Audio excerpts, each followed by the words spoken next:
శ్రీమాత్రే నమ. జయ గురు దత్తాత్రేయ నమ. ఈ వీడియోలో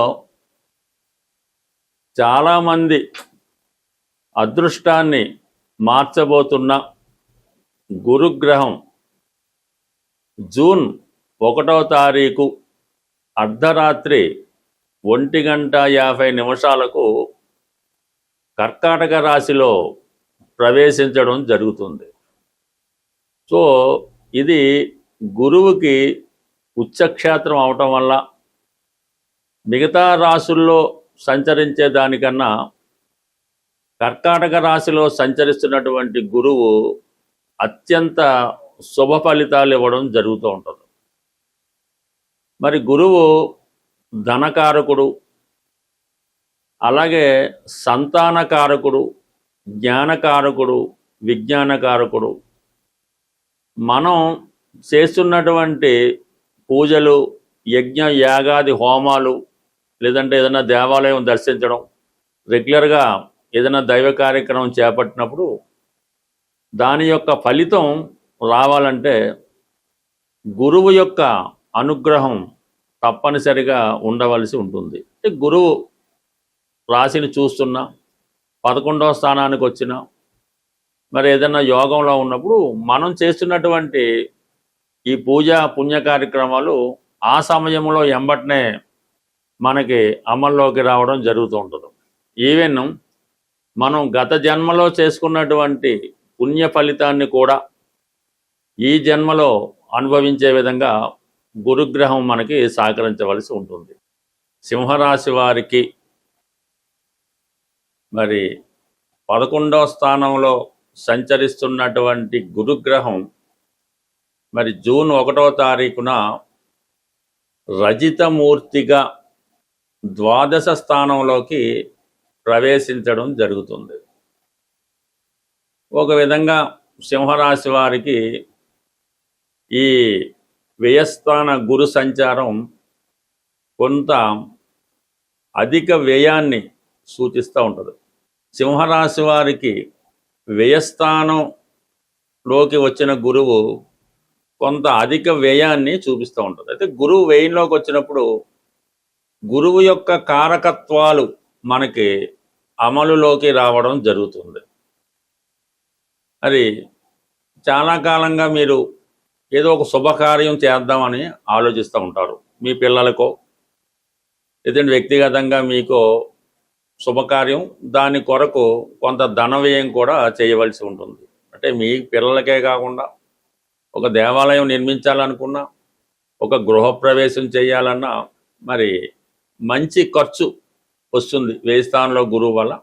అది మీ పిల్లల కొరకు కానీ వ్యక్తిగతంగా మీకు కానీ జరిగే అవకాశం ఉన్నది ఈ సమయంలో. అది ఒకటి. దాని తర్వాత కంప్లీట్గా సంతానకారకుడైనటువంటి గురువు వేయంలోకి వచ్చినప్పుడు సంతానాన్ని ఇవ్వడం జరుగుతుంది. మీరు ఒక 10-15 సంవత్సరాలుగా, లేదంటే కనీసం ఒక 10 సంవత్సరాలుగానైనా సంతానం కొరకు ప్రయత్నం చేస్తూ ఈ వైద్యశాలలు, డాక్టర్లు రకరకాలుగా తిరిగి విసిగిపోయి ఉన్నవాళ్ళు ఈ సమయంలో అంటే జూన్ 2వ తారీఖు నుంచి అక్టోబర్ 31వ తారీఖు మధ్యలో చక్కగా మీరు సంతానం కొరకు ప్రయత్నం చేస్తే, మరి అది వైద్య విధానం కావచ్చు, మరి దైవభక్తి ద్వారా అవచ్చు, ప్రయత్నం చేస్తే మీ యొక్క జన్మ జాతకంలో సంతాన యోగం ఉంటే 100% మీరు సంతానానికి సంబంధించినటువంటి ప్రయత్నాలు ఫలించే అవకాశం అయితే ఉంటుంది.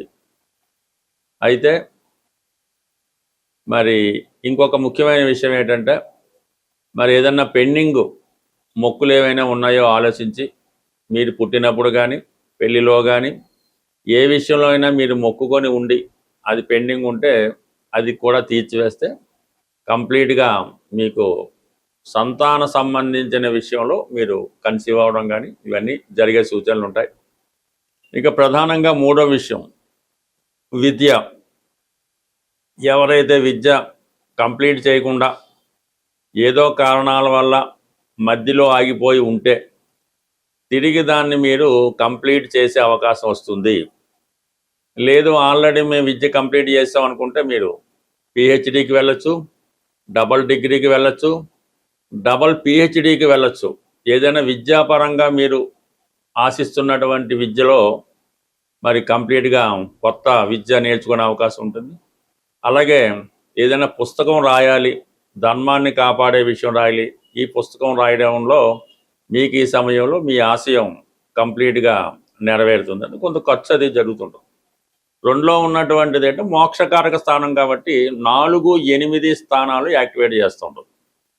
చతుర్థం స్థిరాస్తి కొనే ప్రయత్నం నెరవేరుతుంది. అలాగే పుణ్యక్షేత్రాలు దర్శించాలని మీ ఆలోచన నెరవేరుతూ ఉంటుంది 4 వల్ల. అష్టమ స్థానాన్ని వీక్షించడం వల్ల అనారోగ్య సమస్యల నుంచి బయటపడతారు. అంటే అది మీ ఆహారపు అలవాట్ల ద్వారా, క్రమశిక్షణ ద్వారా మీరు ఆరోగ్యాన్ని బాగుపరుచుకునే అవకాశం ఉందండి. ఏదో కారణాల వల్ల ఫ్యూచర్లో మీరు కొన్ని డయాబెటిక్, కొన్ని దీర్ఘకాలిక వ్యాధులకి బారిన పడుతూ ఉంటే ఈ సమయంలో మీరు కేవలం ఫిజికల్గా మీరు కష్టపడటం వల్ల, ఆహారపు అలవాట్లు మార్చుకోవడం వల్ల, అలాగే ఏదైనా దైవాన్ని గట్టిగా పట్టుకోవడం వల్ల సంపూర్ణ ఆరోగ్యం లభించే అవకాశం ఉంటుంది. ఈ విధంగా 12వ స్థానంలో ఉన్నటువంటి గురువు ఈ మోక్ష స్థానాన్ని యాక్టివేట్ చేయడం వల్ల సాధ్యమైనంత వరకు పుణ్య కార్యక్రమాల వైపు మీ అడుగులు పడడం జరుగుతూ ఉంటుంది. ప్రధానంగా 6వ స్థానాన్ని వీక్షించడం వల్ల రుణాల నుంచి విముక్తి కలుగుతూ ఉంటుంది. అలాగే ఒక పెద్ద బాధ్యత నుంచి మీరు ఆ బాధ్యత నెరవేర్చడం వల్ల దాని నుంచి బయటపడడం జరుగుతుంది. ఏదన్నా వ్యయంలో గురువు ఉన్నప్పుడు ప్రతిదానికి కూడా మనీ మనం అనుకున్న దానికన్నా కొద్దిగా ఎక్కువ అవుతూ ఉంటుంది. అది మంచి కార్యక్రమాలకు మాత్రమే వర్కౌట్ అవుతూ ఉంటుంది. మళ్ళీ వేరే కార్యక్రమాలకు ఖర్చు పెడతానంటే దానివల్ల నష్టం తప్ప లాభం అయితే ఉండదు. మీరు ఈ సమయంలో మీరు ఈ రెమెడీ కూడా చేసుకుంటే 100% మీరు ఒక పుణ్య కార్యక్రమాన్ని కంప్లీట్ చేసిన వారు అవుతారు. ఈ గురుగ్రహం ఒక జాతకుడు ఆ వ్యక్తిగతంగా అతని జాతకుడి మీదే కాకుండా అతని యొక్క సంతానం మీద, వారి యొక్క తండ్రి గారి మీద, అతని యొక్క భార్య మీద ఈ ప్రభావం చూపడం జరుగుతుంది.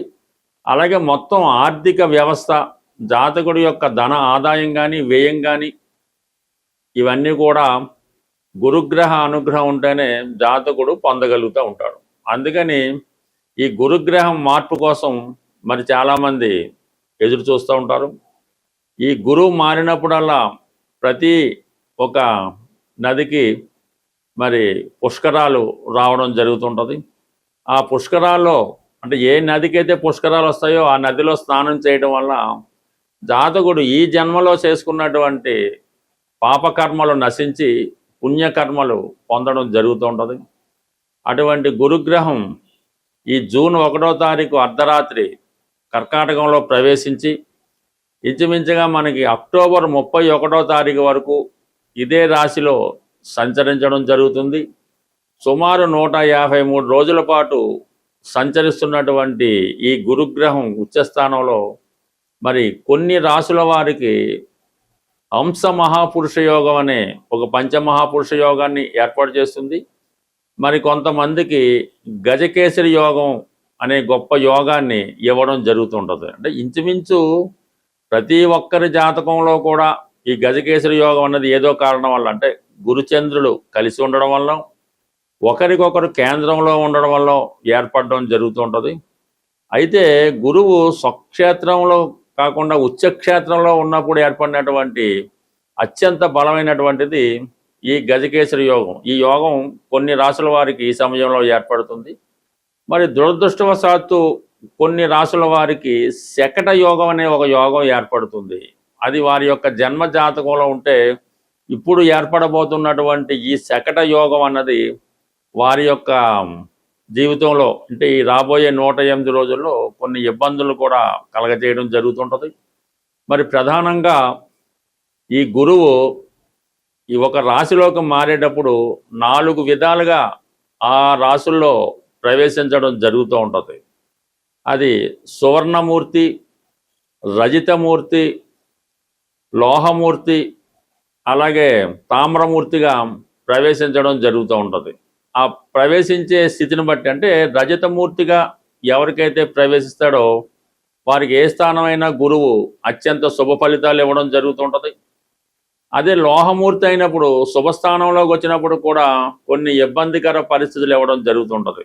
మరి ఈ వీడియోలో మనం ఈ గురువు యొక్క మార్పు ఏ రాశి వారికి అఖండ యోగాన్ని ఇవ్వబోతుంది, మరి లోహమూర్తిగా, తామ్రమూర్తిగా, రజతమూర్తిగా ఏ రాశుల వారిని అదృష్టం వరించబోతుంది అన్న విషయాన్ని చాలా డీటెయిల్గా తెలుసుకునే ప్రయత్నం మనం వీడియో చేద్దాం.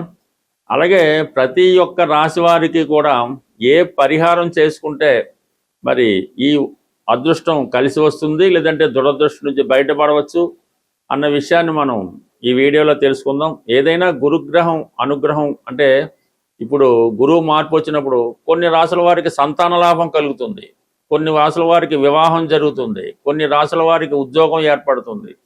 మరి నాడీ శాస్త్ర ప్రకారం గురువే జీవకారకుడు కాబట్టి గురువును ఆధారం చేసుకునే ఈ నాడీ శాస్త్ర ప్రకారం జాతక విశ్లేషణ చేయడం జరుగుతూ ఉంటుంది. కాబట్టి మరి ఎవరైతే ఈ శాస్త్రం మీద నమ్మకం ఉన్నారో వాళ్ళు ఈ వీడియోని జాగ్రత్తగా పరిశీలించి తగు పరిహారం చేసుకుంటే గురువు తప్పకుండా వారి యొక్క కోరికని నెరవేర్చడం జరుగుతుంది.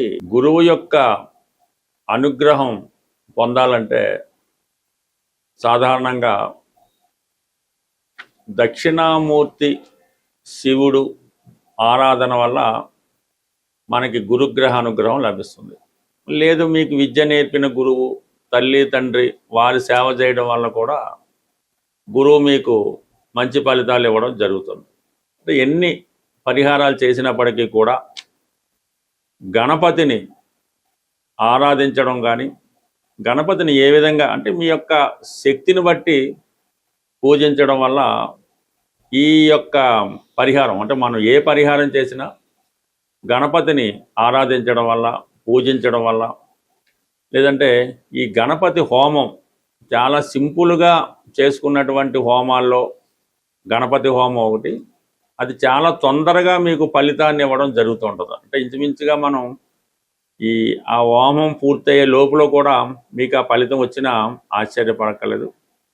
గణపతికి ఇష్టమైనటువంటి అష్టద్రవ్యాలు అంటే 8 రకాల వస్తువులతో ఈ హోమాన్ని చేయడం వల్ల అంటే అది దానికి పూర్వం అంటే గణపతి హోమం చేసే ముందు మీరు కొన్ని గురువు ద్వారా ఉపదేశం పొంది ఆ మంత్రం మీద పట్టు సాధించడం వల్ల స్వయంగా మీరు చేసుకోవచ్చు. లేని పక్షంలో ఎవరైతే ఇటువంటి హోమాలు చేసే ప్రావీణ్యం కలిగి వాళ్ళకి ఆ విద్య వచ్చి ఉంటే వాళ్ళతో అన్నా చేయించుకోవచ్చు. సో ఏదన్నా అది మీ యొక్క ఇష్టాన్ని బట్టి ఉంటుంది. మరి గణపతికి ఎక్కువగా ఇష్టమైనటువంటి కుడుములు అంటే అవే మోదకములు అంటారు, అవి గణపతికి సమర్పించవలసి ఉంటుంది. అవి 108. అలాగే అరటిపళ్ళు, అవి సంపూర్ణంగా అరటిపండుతో కాకుండా ముక్కలుగా కట్ చేసి అంటే మనం చిన్నపిల్లవాడికి ఏ విధంగా అయితే తినిపిస్తామో ఆ విధంగా ముక్కలు కట్ చేసి అరటిపళ్ళు హోమంలో వేయవలసి ఉంటుంది. చెరకు ముక్కలు, దాని తర్వాత అటుకులు, పేలాలు, సత్తుపిండి, తెల్ల నువ్వులు, అలాగే కొబ్బరి ముక్కలు, ఇవి 8 రకాల ద్రవ్యాలు స్వామివారికి ఈ గణపతి హోమంలో సమర్పించడం వల్ల విధి విధానంగా పూర్తి చేసి దీనివల్ల ఏంటంటే సంపూర్ణంగా మీకు ఇటువంటి ఫలితం అన్నది రావడం జరుగుతుంటుంది. కామన్గా ఇవి చేయలేని వారు ఏదైనా దేవాలయంలో కూడా ఈ ద్రవ్యాలు సమర్పించడం వల్ల మీకు ఆ ఫలితం పొందే అవకాశం ఉన్నది. బట్ ఏదైనా ఈ గణపతిని ఆరాధించడం వల్ల, గణపతి హోమం చేయడం వల్ల, గణపతి యొక్క అష్టోత్తరం చదవడం వల్ల, సంకటనాశన గణేశ స్తోత్ర పారాయణ వల్ల ఈ గురువు యొక్క అనుగ్రహం అనేది మీకు లభిస్తుంటుంది. అంటే గురువు అనేక కారకత్వాలు వహిస్తూ ఉంటాడు. సంతానం కొరకు ఒక విధంగా రెమెడీ చేయవలసి ఉంటుంది, విద్య కొరకు ఒక విధంగా, ధనం కొరకు ఒక విధంగా, ఈ విధంగా ప్రతిదానికి వివిధ రకాల పరిహారాలు చెప్పడం జరుగుతుంది. బట్ ఏదైనా ఒక కోరిక నెరవేరాలన్నా, జీవితంలో అదృష్టవంతుడు ఆరోగ్యంగా ఉండాలన్నా గురువు యొక్క అనుగ్రహం తప్పనిసరిగా ఉండవలసి ఉంటుంది.